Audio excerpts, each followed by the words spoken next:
Good morning, good afternoon, good evening, good day, and good coffee. Friends, welcome to How Do You Talk to Your Kids About All of This? Friends, I've had this on my mind for a couple of days and I've wanted to do a little talk about it. I don't propose to know the answers. In fact, I've only been studying it for a little while. And I'm hoping that through this, we all have discussions down below in the comment field and we figure out amongst us, how do we do this best? But we got to start somewhere, you know? So I want to talk about it. And what brought it on first, my friends, right now, +9, going to 16 or 17 today, it's starting its trend back up again, and my head's showing it a bit. Oh well, such is life. I wish the weather would affect my body more than my mind, but I do know that young Pasha has been having headaches in the last 4 or 5 days too, because he adopted this from me. He inherited it from me. I always wanted my kids' inheritance to be something different, you know. And also, I, as usual, went down to the river yesterday. I wanted to show you the eagle that took over the osprey nest, and I won't spoil the lack of surprise. Over to Gord. Yep, this is what the hippie does. I love my walks, friends. It's raining. It's only 8 degrees. It feels like 4. I'm bundled up, but it's still absolutely beautiful. And I wanted to come down here to take a look once again up there, because as I reported to you, it turns out it's not an osprey. She's an eagle with babies, and the babies are born. I don't hear them right now, and I don't see them, but I'm going to get a better angle and get a little closer, and we'll show you the nest anyway, but we may not show you the eagle today. And you know, I'll be back. And back to Gord on Monday. Peace. Well, first, back to the eagle, if I can see her. And even if not, you'll get a little video of looking close.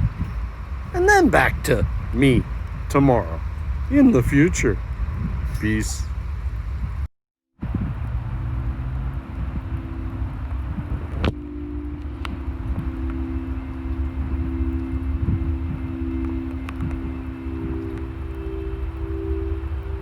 And I do not see the eagle lady there. Peace. Well, there was yesterday. Now is today. And friends, have you thought about how, and I'm sure you have, especially if you're a parent, how are our kids going to cope through all of this? Now, I thought of it and I thought, you know, for the most part, I think kids are really resilient. They're really good at coming across anything and just treating it as normal, because unlike us who have developed a thought of what normal is just whatever's happening when you're young. You haven't developed that need for normalcy, I don't think. But last night, cheers. Last night I get a text from my son after I've already gone to bed. And he's, Dad, do you have that video that the school made saying, when will we see you again? And I says, Pasha, it's 10:30 at night. And he says, I know, I just really want to see it. And okay.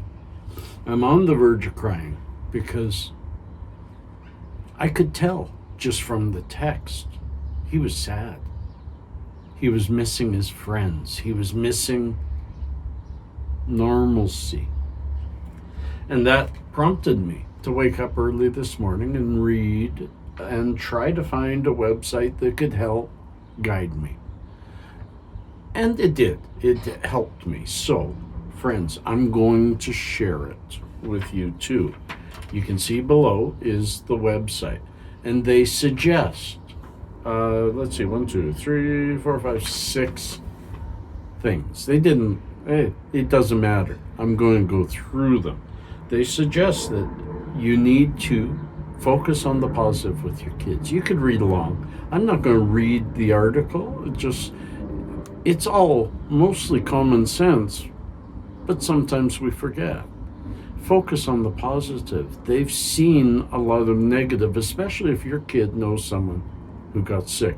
Thank goodness mine doesn't. Validate their feelings. Some funny, strange noises going on here. Validate their feelings. Let them know that what they feel is okay. That's going to be my talk with Pasha this morning. I didn't argue with him. It's late at night and big deal. School is at home and on his computer, and he hasn't missed a single day, so he can be up late. Validate their feelings. And, friends, don't hide your own. Pasha has no trouble. I don't hide my feelings. Like a squirrel right down here, just digging through stuff.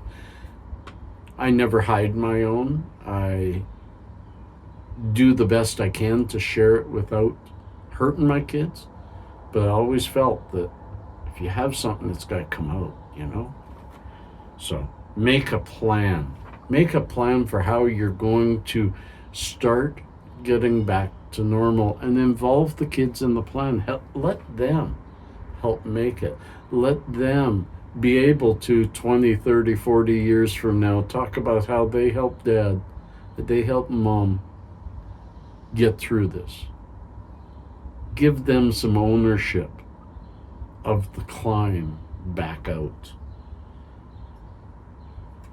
This is a hard one. Encourage social interaction. These kids have been away from their friends, away from their school, away from their bullies, but also away from the vibrance of trying to find your way through life as a youth.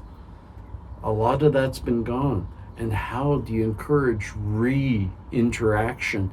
They're scared about school starting next year, and none of us know how it's going to start. Our school is talking about possibly half weeks, half for one half of the school, half for the other half, so that the school has half the people in it, and therefore much more distant, much more caution can be taken. It's not so rushed. And can we still get through it? And I think we can. I think it'll change the face of education. Also, it says watch after it's all over. Just be aware. This will end completely someday. We will stop talking about the virus and start talking about viruses and just life in general. But watch for signs that something is still there. Kids are tough about sharing. I know my boy, Pasha, he doesn't want to admit any weakness. He doesn't want to admit fear because he feels it's a weakness. And he didn't get that from me.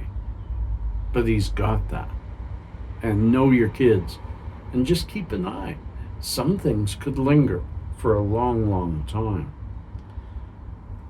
And then there's the bottom line. And this is probably the most important, and it's the thing I gotta keep telling myself so I don't get sad. Kids are resilient. The bottom line, they're more resilient than adults. We have something come at us like this, and our mind's in 100 different directions. What's it mean? How will I do this? How will I do that? What if this happens? What if that happens? What if my kid this? What if my kid that? We're just compounded where a kid just goes, oh, okay, I guess I got something new to learn. And they learn their way through it. So they're much more resilient than we as parents. I don't know if that helped y'all. I know it helped me to talk talk about it because I know I need to talk to Pasha more. And it's more difficult when your kid lives with their mother and you're a separated family in two homes. The time you have together, you don't want to spend. I know Pasha quite often will say, Dad, I don't want to talk about this. I want to play. And recognize that. You can overdo it with your kids. I sure can. And now you know what time it is.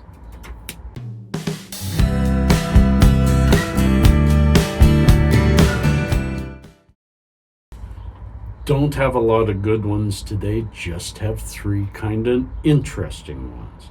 I didn't know this. In ancient Egyptian days, radishes, onions, and garlic were given to workers as wages.